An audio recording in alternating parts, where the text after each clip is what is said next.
Yeah, though, you already know what it is. Drama, aka DramaB2R. I mean, right now you locked in with Philly Fame TV. Let's get it.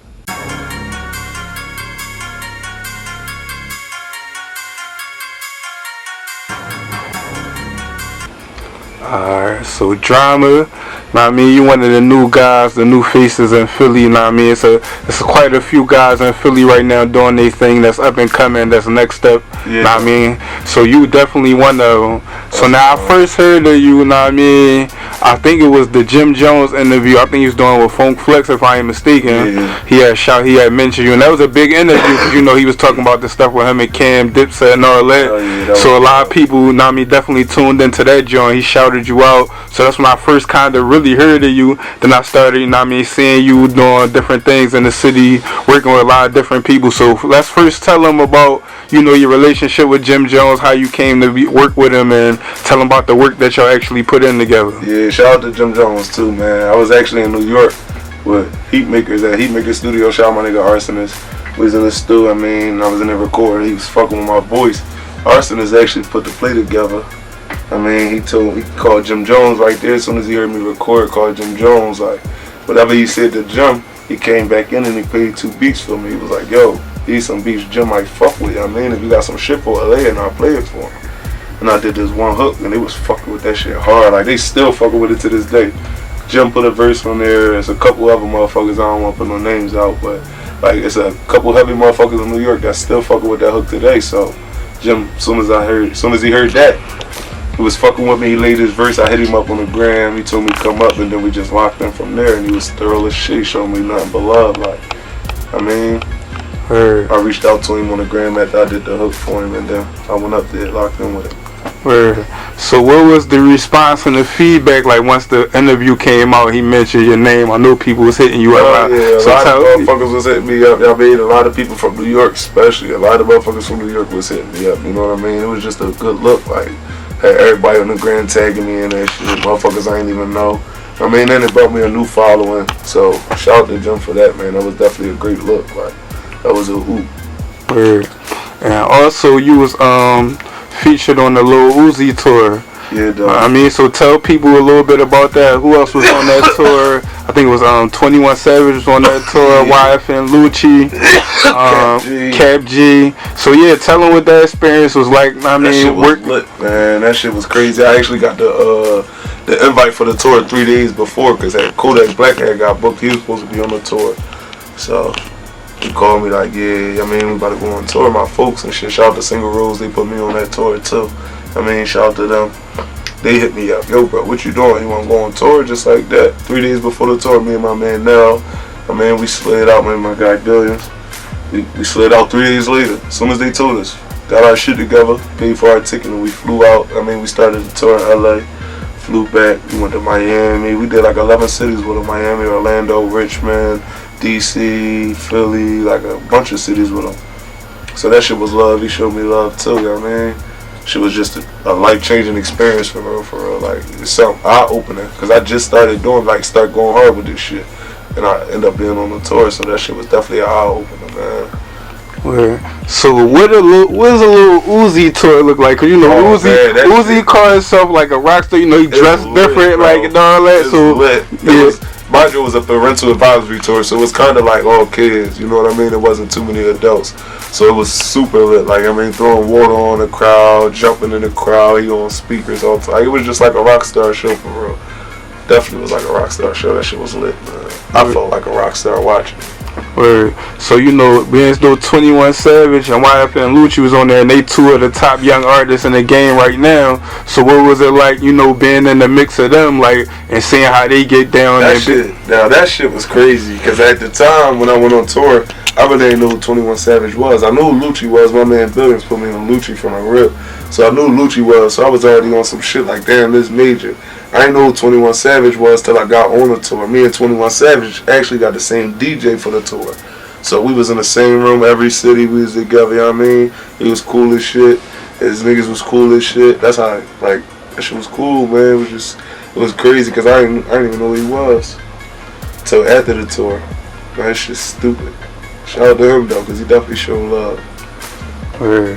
So now when we was talking off camera, I was basically asking you like, what was your first introduction to? Cause you did a lot of things in a little bit of time, as far as like working with different people. Like you say, you've been on tour. You got, a nice amount of features and stuff like that. We gonna get into that too. But you said your first person that really put you on was like Lihtz Kamraz. First person to reach out to me, man, was Lihtz.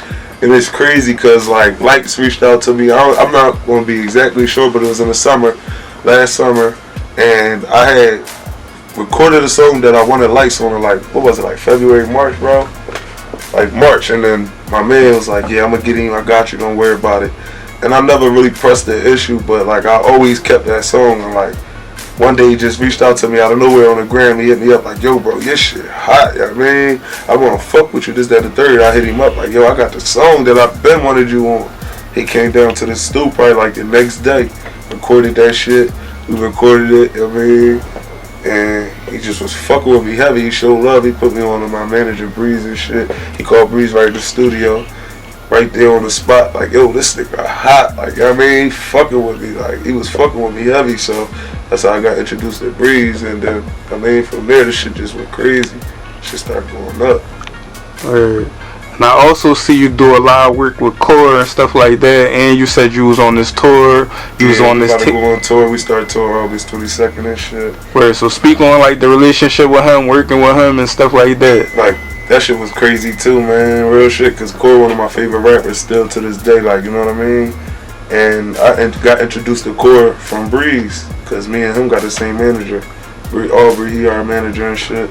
So he introduced me to Core, and I just started fucking with Core. He cool as shit. He got a cool ass vibe. He real chill, and he really don't fuck with too many people. So when I first went around him, it was kind of like, I don't know. I mean, I was a little nervous. I ain't gonna hold you. It was a little nerve wracking, but it was cool. Like I knew I was there to work at the end of the day, and we got some work done. He was fucking with me and still fucking with me. So definitely appreciate him for the love too, man. Cause he ain't had to show me love like he's still doing. Still showing me love, man. Real rap. Shout out to Core. So you from North Philly? Yeah, I'm from North, 5th and York. 5th and York. Word. So speak on coming up from that area, cause you know it ain't correct me if I'm wrong, but it ain't no real like big rappers from there that really put that spot on the map. So speak on like coming up and that from that hood, and before you start rapping, and then how you get into it and all that. I was on some trap shit, man. You know what I mean? That's where I grew up. That's where I lived there. All my folks, all my niggas live down there. You know what I mean? Grew up, born and raised down there, so it was cool vibe. That shit was cool. Like we grew up trapping basically. Like any other hood in Philly, we just was trapping. Like I used to rap, but I wasn't taking this shit serious for real. Cut that shit out, just was going hard. Me and my man Billions, we was going hard in the streets. Then one day my little brother got booked.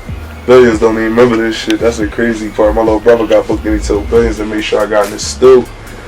And we just linked up. Like I said, we was going hard in the streets. We got in the stew together, started going hard in the stew together. And we just started working. I mean, I was doing a rap shit. And then he went to Cali for a month. We booked the studio. For the month he was going, I was in the studio for the whole month, and that's how I ended up changing my sound, coming up with Ease Up. I don't know how it happened. It was just on some shit, like I'm in there listening to a beat, and the melody just came, and that's how that shit just switched up like that, you know what I mean? So then you move from that point to a point where you at now.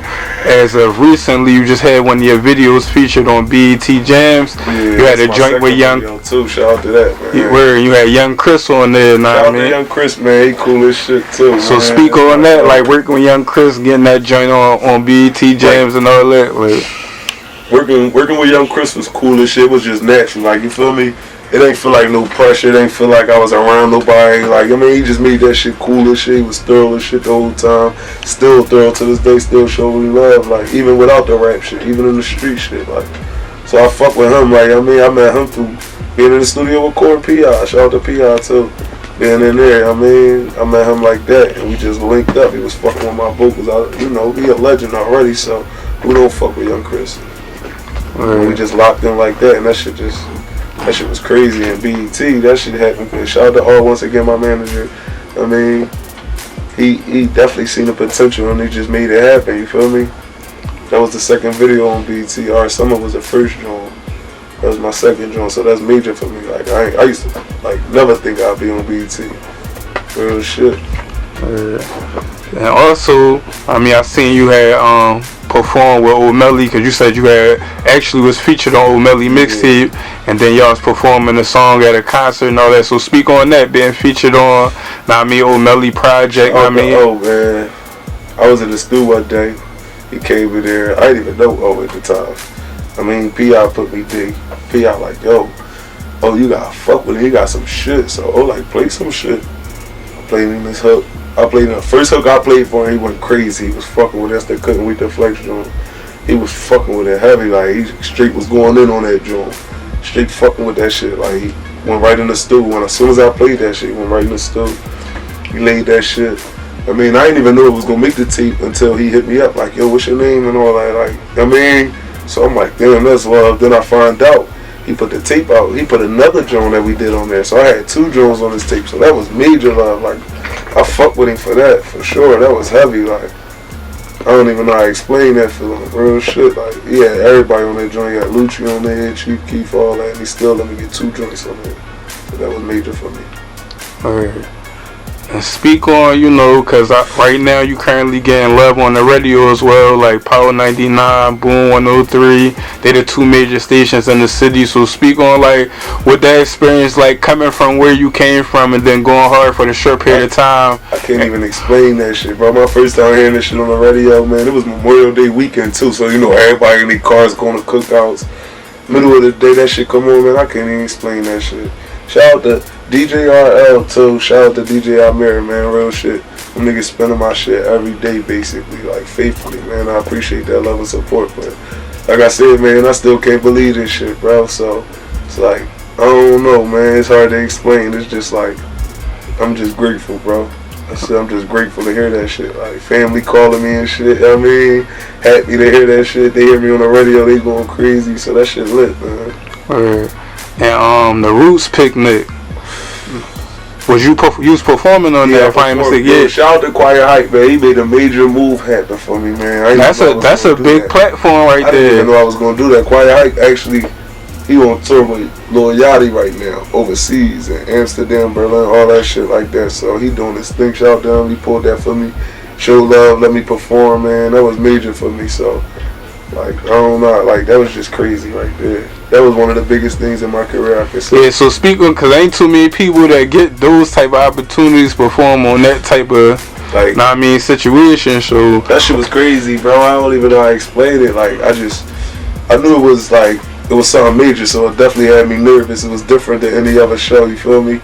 I wanted to perfect that shit. I had a violinist there. Shout out to him. We went in there, we just did our thing, like, we just went in there, performed like we usually do and turned it up. That shit was lit. Shout out to Quiet Hype, like I said, man. He definitely threw a major oof for me on that.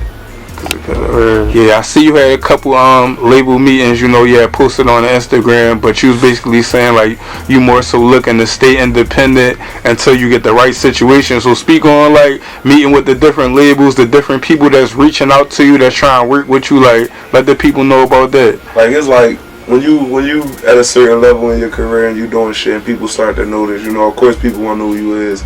You introducing yourself to labels and shit like that. They talking. It ain't too much talk. It ain't too much I can say for real on camera. But like, it was something to introduce myself, and it definitely was like a good look for me. You know what I mean? Like, that shit. I don't know how to explain it. I don't know how to explain a lot of this shit. I'm still new to this shit, man. I'm just happy, bro. Real shit. So tell the people what you looking to do. Like, we see you doing a lot of different things right now. Like, what's the next step for drama right now? I'm about to drop my new EP. I mean, I don't got no title for it. August 4th. I got a private event coming up August 4th. Private performance, me, Mamba, Lights, Camera, Coop Poppy, we going up. And I'm going to drop an EP then. Going on tour with Core, Coop Poppy. We start August 27th.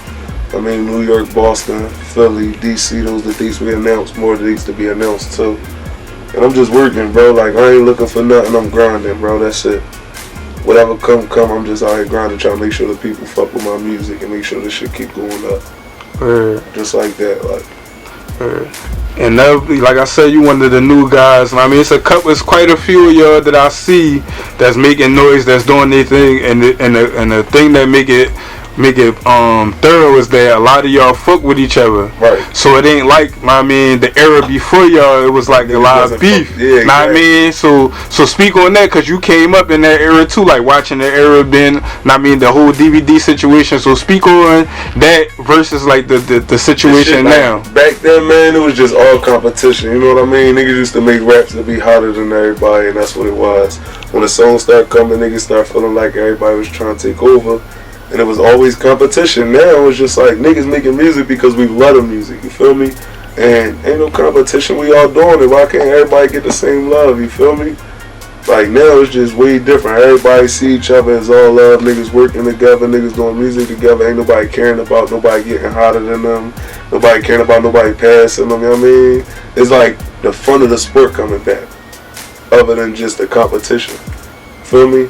So that shit is like, it's way different than back then. It's way different than the rap era. It's way different than the DVD era, all that shit. Niggas don't even battle for real no more. So it's like, I guess, yeah, the fun in the sport coming back. That's how I see it.